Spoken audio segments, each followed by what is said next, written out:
ప్రశ్నని స్వేచ్ఛగా నిర్భయంగా వదిలేయరు. ప్రశ్నకి ఏదో ఒక ట్యాగ్ లైన్ చెప్తారు. మనం జనరల్గా జర్నలిస్టులకు ఉంటే వాళ్ళకి నచ్చదు. మనకి ఏదో ఒక రంగు అంటకట్టాలి.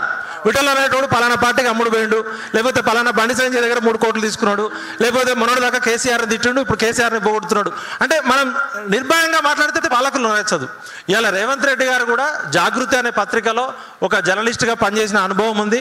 ఆయన ఎందుకు మాట్లాడుతున్నాడంటే ఆయన పునాది ఆయన పాజిటివ్ బలంతో వచ్చిన పునాది కాదు.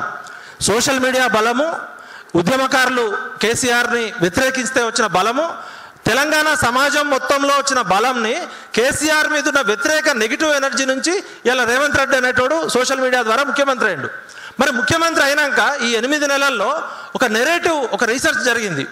ఈ ముఖ్యమంత్రి 8 నెలల పాలనలో ట్రాక్ రికార్డ్ ఏ విధంగా ఉంది, ప్రజల్లో ఇమేజ్ ఏ విధంగా ఉంది అంటే పర్సెప్షన్ మేనేజ్మెంట్ నెరేటివ్ అనే దానిలో ఈయన ముఖ్యమంత్రి గతంలో ఉన్న పాలకులే మంచిగా ఉండే కదా, ఈమె కరెంటు పోయినప్పుడల్లా కేసీఆర్ గుర్తొస్తున్నాడు, మనకి రైతు బంధు రానప్పుడల్లా కేసీఆర్ గుర్తొస్తున్నాడు అని ప్రజల్లో ఏమైందంటే ఈ పాలకుడు కన్నా గత పాలకుడే బెటర్ ఏమో అనే ఒక అభిప్రాయము సోషల్ మీడియా ద్వారా వచ్చిందని వాళ్ళు రీసెర్చ్ చేసుకున్నారు.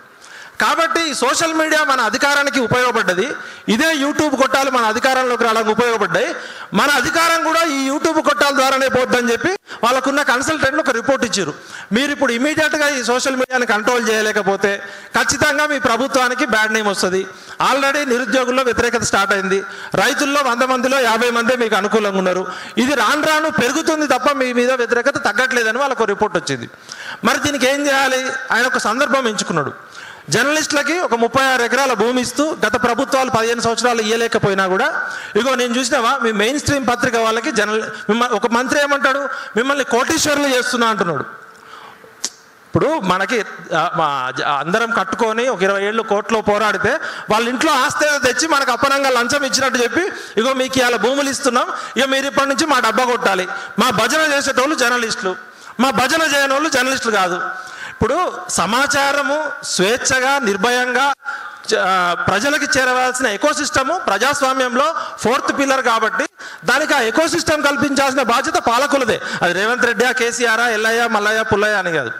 ఒకవేళ ఈ ప్రజాస్వామ్య ప్రభుత్వాలు సరిగా పనిచేయట్లేదంటే ఫస్ట్ ఇంటర్నేషనల్ స్కేల్ ఏంటంటే ఈ దేశంలో ఫ్రీడమ్ ఆఫ్ ప్రెస్ ఉందా, ఫ్రీడమ్ ఆఫ్ పర్స్ ఉందా? ఇప్పుడు ఫ్రీడమ్ ఆఫ్ పర్స్ ఉందా, ఫ్రీడమ్ ఆఫ్ ప్రెస్ ఉందా అని చూస్తారు. ఇంటర్నేషనల్ ఏజెన్సీస్ చాలా ఉన్నాయి. ఇలా వికీలీక్స్ అని మనం అందరం అనుకుంటున్నాం. అసాంజే ఆయన ఎక్కడ మనలాగా జర్నలిజం కోర్స్ చేయలే, ఆయన ఎక్కడ కూడా ఏ ఛానల్లో పనిచేయలే, ఏ పత్రికలో పనిచేయలే. ఆయన ఒక వెబ్సైట్ పెట్టుకొని ప్రపంచవ్యాప్తంగా దోచుకుంటున్న కొంతమంది టాప్ కంట్రీస్ యొక్క భాగోతాన్ని బయటపెట్టిండు. మరి వికీలీక్స్, అసాంజే అనేది సమాచార విప్లవంలో ఎంత గొప్ప రెవల్యూషన్ అనేది తీసుకొచ్చింది మనకు తెలుసు. అదేవిధంగా తెహల్కా అనేది మనకు గుర్తు. ఒక వెబ్సైటు తెహల్కాలో ఒక చిన్న రిపోర్టింగ్ చేస్తే ఒక ప్రభుత్వమే ఓడిపోయే పరిస్థితి వచ్చింది. నిజాన్ని చెప్పేటోడు ఎవడైనా జర్నలిస్టే. ఈ భారతదేశంలో రాజ్యాంగం 19(1)A ఆర్టికల్ కింద సమాచార స్వేచ్ఛ, వాక్ స్వాతంత్ర పక్క ఏ విధంగా ఇచ్చిందో ఈ పత్రికా స్వేచ్ఛ కూడా అంతే. దీనికేం సపరేట్ కొమ్ములు లేవు, సపరేట్ నియంత్రణ లేదు. ఇప్పుడు ఈ చర్చలో నేను పాల్గొనడానికి ముఖ్య కారణం ఏంటంటే మొన్న జీటీవీ వాళ్ళు ఒక రౌండ్ టేబుల్ కాన్ఫరెన్స్ పెట్టారు. మన జీటీవీ భరత్ కొంతమంది సీనియర్ జర్నలిస్టులతో అన్న కూడా పార్టిసిపేట్ చేశారు. ఎక్కడో ఒక చోట ఇది ప్రొఫెషన్ అని మనం గర్వపడుతున్నప్పుడు డాక్టర్ ఒక ప్రొఫెషన్, లాయర్ ఒక ప్రొఫెషన్, మిగతా ప్రొఫెషన్ లాగానే మనది ప్రొఫెషన్ అని మనం అనుకుంటే ఈ ప్రొఫెషన్కి అర్హత ఏంటి, అనుభవం ఏంటి, శిక్షణ ఏంటి, నైపుణ్యం ఏంటి, దీనికి ఒక కోడ్ ఆఫ్ కాండక్ట్ అయితే ఉండాలి కదా. ఇప్పుడు డాక్టర్ వృత్తికి డాక్టర్ కోడ్ ఆఫ్ కాండక్ట్ ఉంటుంది, లాయర్ వృత్తికి లాయర్ కోడ్ ఆఫ్ కాండక్ట్ ఉంటుంది. ఇప్పుడు ప్రింట్ మీడియాకి press council of India guidelines ఉన్నాయి, పిఐబి అక్రిడేషన్ కార్డ్స్ ఉన్నాయి. 100 సంవత్సరాల నుంచి ఉంది కాబట్టి దానికి ఒక ఎవల్యూషన్లో కొంత మంచి చెడు ఒక స్కేల్ అనేది ఏర్పడ్డది. ఎడిటర్స్ గిల్డ్ ఉంది.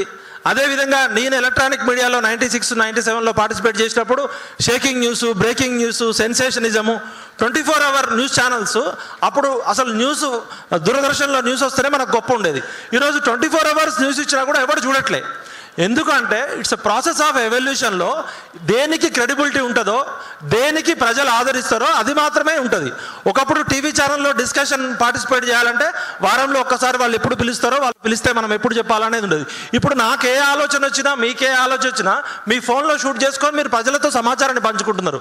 పాలకులకు ఎప్పుడు కూడా ప్రజలకి నిజం తెలవడం అనేది వీలైనంతగా వాళ్ళు ఆపుతారు. మనకి మనమే ఒక సెల్ఫ్ రెగ్యులేటరీ కమిటీ పెట్టుకోవాలా. దీనికి మనమేం కొత్త కాదు. ప్రపంచవ్యాప్తంగా బీబీసీ ఏర్పడ్డప్పుడు కూడా బ్రిటిష్ ప్రజల సొమ్ముతోటి వాళ్ళు ఒక బీబీసీ అనే ఒక ఛానల్ ఏర్పరచుకున్నప్పుడు మరి దీన్ని ఎవరు కంట్రోల్ చేయాలి? బ్రిటిష్ ప్రభుత్వం కంట్రోల్ చేయాలా, లేకపోతే సమాజంలో ఎవరు కంట్రోల్ చేయాలన్నప్పుడు సెల్ఫ్ అంబుడ్స్మెన్ సిస్టమ్ అనేది పెట్టుకున్నారు వాళ్ళు. ఆ గైడ్ లైన్స్ ఉన్నాయి. అదేవిధంగా national broadcasting association guide lines ఉన్నాయి. మనం దీన్ని ఫస్ట్ వృత్తిగా స్వీకరించి నేను ఒక డిజిటల్ మీడియా జర్నలిస్ట్ని, నేను ఒక యూట్యూబర్ని, లేదా నేను ఒక సోషల్ మీడియా ఇన్ఫ్లుయెన్సర్ అనుకున్నప్పుడు మన వృత్తికి మనం గౌరవించుకోవాలంటే కొన్ని నైతిక విలువలు ఉండాలి. ఎందుకంటే జర్నలిస్టులకి ప్రధానమైన మొట్టమొదటి రూలు సామాజిక బాధ్యత. మిగతా వృత్తులకి సామాజిక బాధ్యత అనేది సెకండ్ వస్తుంది. మనం ఫస్ట్ సామాజిక బాధ్యత అనేది ఉంటుంది. కాబట్టి మనం వాడే భాష కావని, మనం మాట్లాడుతున్న తీరు కానీ, వ్యక్తిగత స్వేచ్ఛని ఎంతవరకు క్రాస్ చేయాలి అనేది ఒక గవర్నమెంటో, ఒక రేవంత్ రెడ్డో, ఒక మోడీయో, ఒక ఎల్ఐయో పెడితే మనకి అది మంచిది కాదు. కాబట్టి మనకి మనమే ఈ డిస్కషన్ ద్వారా మనం ఏ భాష మాట్లాడితే బాగుంటుంది, ఎంతవరకు మనం లిమిట్ చేయొచ్చు. ప్రతిదానికి అతి సర్వత్రా వర్జయతే అని ఉంటుంది. వినాశకాలే విపరీత బుద్ధి అన్నట్టు విపరీత ధోరణులు దేనిలో వచ్చినా కూడా అది మనందరికీ నష్టమే. ఇక్కడ కూర్చున్న మనందరికీ మనకు తెలుసు, మనం ఒక్కొక్కరం ఏ పార్టీకి అనుకూలంగా ఉంటాము, ఏ పార్టీ రిలేషన్స్తో క్లోజ్గా ఉంటాము. మనందరం కూడా వ్యక్తులమే. వార్త చెప్పేటప్పుడు నిజాయితీగా, నిర్భయంగా నిజం చెప్పడం మన బాధ్యత. వ్యాఖ్యానం చేసేటప్పుడు, విశ్లేషణ చేసేటప్పుడు మనం కూడా మనుషులమే. ఒక్కొక్కరికి ఒక్కొక్క ఐడియాలజీ ఉండొచ్చు, ఒక్కొక్కరికి ఒక్కొక్క మనుషులమే. కాబట్టి సెల్ఫ్ రెగ్యులేటరీ సిస్టమ్ అనేది ఇంటర్నేషనల్ వైడ్గా డిజిటల్ మీడియాలో యూట్యూబే కొన్ని గైడ్ లైన్స్ పెట్టింది. మనం విచ్చలవిడిగా చేస్తే యూట్యూబ్ కూడా మనని బ్లాక్ చేస్తుంది కదా. ప్రభుత్వాలు ఏం చేస్తాయంటే మనలో ఉన్న ఒక 10% లోపాలను చూపించి మొత్తాన్ని కంట్రోల్ చేయాలని చూస్తుంది. ఖచ్చితంగా డిజిటల్ మీడియా అనేది, సోషల్ మీడియా అనేది భవిష్యత్తే. దీన్ని ఆపే శక్తి ఈ ప్రపంచంలో ఎవరికి లేదు. యూట్యూబే 4 సంవత్సరాల క్రితం ఒక ఇంటర్నేషనల్ సెమినార్ జరిగినప్పుడు వాళ్ళు ఏం చెప్పారంటే, మా యూట్యూబ్లో ఒక్కరోజు అప్లోడ్ అయ్యే సమాచారము 80 సంవత్సరాలు ఒక మనిషి జీవితకాలం చూసినా సరిపోనంత సమాచారం, కంటెంట్ అప్లోడ్ అవుతుంది. మేము కంట్రోల్ చేయాలన్నా కూడా అంత ఈజీ కాదు మాకు. కాబట్టి ఇది ఏ ఫీల్డ్కి సంబంధించిన ఆ ఫీల్డ్ పెద్దలు, ప్రింట్ మీడియా పెద్దలు కావచ్చు, ఎలక్ట్రానిక్ మీడియా పెద్దలు కావచ్చు, డిజిటల్ మీడియా పెద్దలు కావచ్చు, కూర్చొని ఇప్పుడు ప్రింట్ మీడియాలో ఎక్స్పీరియన్స్ ఉన్న వాళ్ళు డిజిటల్ మీడియా డైనమిక్స్ తెలియకపోవచ్చు, ఎలక్ట్రానిక్ మీడియాలో ఎక్స్పర్టైజ్ ఉన్నట్లు యూట్యూబర్ కష్టాలు తెలియకపోవచ్చు. కాబట్టి ఫస్ట్ ఎవరైతే ఈ డిజిటల్ మీడియాని, సోషల్ మీడియాని వృత్తిగా స్వీకరిస్తున్నారో మనకి మనమే మన బాధలేంటి, మన సవాళ్ళు ఏంటి, మన కష్టాలు ఏంటి అనేది మనకి మనం పెట్టుకుంటే మనందరం కలిసి ఒక డ్రాఫ్ట్ తయారు చేసుకుందాం. దీనికి అవసరమైతే ఒక 1 డేనో 2 డేనో వర్క్షాప్ పెట్టుకుందాం. ఇప్పుడు శ్రీనివాస్ రెడ్డి గారి వయసు ఆయన 70 సంవత్సరాలు.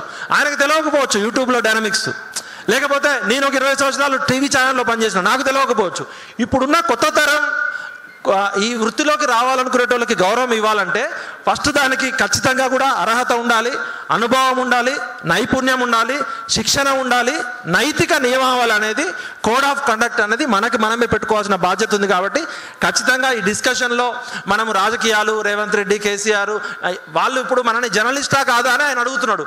మరి రాజకీయ నాయకుడు అంటే ఏంది డెఫినేషన్? ఎవరు రాజకీయ నాయకుడు? ఇప్పుడు పొలిటీషియన్కి కూడా అర్హతలు ఏం లేవు కదా.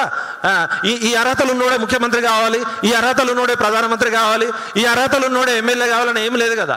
కాబట్టి గొంగట్లో కూర్చొని ఎంటికలు ఏరుకోవద్దు. మీరు ఆ ట్యూబ్, యూట్యూబ్ అంటే మరి మీ అసలు ట్యూబులు బయట పెడితే మీరు ఎవరు తిరగలేరు. కాబట్టి మీ పరిమితిలో మీరు ఉండండి. పాలకులు ఎవరైనా కూడా మేము సీరియస్గా వార్నింగ్ ఇస్తున్నాం. మీ బతుకులేందో, మీ జీవితాలేందో, మీ నైతిక నియమాలేందో మాకు తెలుసు. ఇలా మా వల్ల సమాజానికి ఉపయోగం జరుగుతుంది. ఒకవేళ మా వల్ల సమాజానికి నష్టం జరిగితే సమాజమే మమ్మల్ని బ్లాక్ చేస్తుంది. ఒకవేళ తెలంగాణ విఠల్ అనే ఒక యూట్యూబ్ ఛానల్ పెట్టుకొని నేను నా నోటికి వచ్చినట్టు మాట్లాడి నా ఇష్టం వచ్చినట్టు ప్రచారం చేస్తే ప్రజలే నన్ను అన్స్క్రైబ్ చేస్తారు, యూట్యూబ్ నన్ను బ్యాన్ చేస్తుంది. దయచేసి ప్రభుత్వాలకు ఎట్టి పరిస్థితుల్లో మనం అవకాశం కల్పించవద్దు. మనలో ఉన్న మంచి చెడు మనం సెల్ఫ్ రెగ్యులేటరీ సిస్టమ్ అనేది బీబీసీ నుంచి, ప్రెస్ కౌన్సిల్ ఆఫ్ ఇండియా నుంచి, ఎడిటర్స్ గిల్డ్ వరకు ఎట్లయితే ఉందో ఈ డిజిటల్ మీడియా, సోషల్ మీడియా ఎవరైతే ఉన్నారో వాళ్ళే సొంతంగా పెట్టుకోవాలని నేను కోరుతూ, ఏదైనా నేను పొరపాటుగా మాట్లాడితే క్షమించండి. ఇది మనం ఈ చర్చని సొల్యూషన్ దిశగా తీసుకుపోవాలనేదే నా కోరిక. ఈ అవకాశం కల్పించిన శ్రీనివాస్ గారికి అందరికీ మనస్ఫూర్తిగా అభినందనలు. థ్యాంక్ యూ అన్న గారు.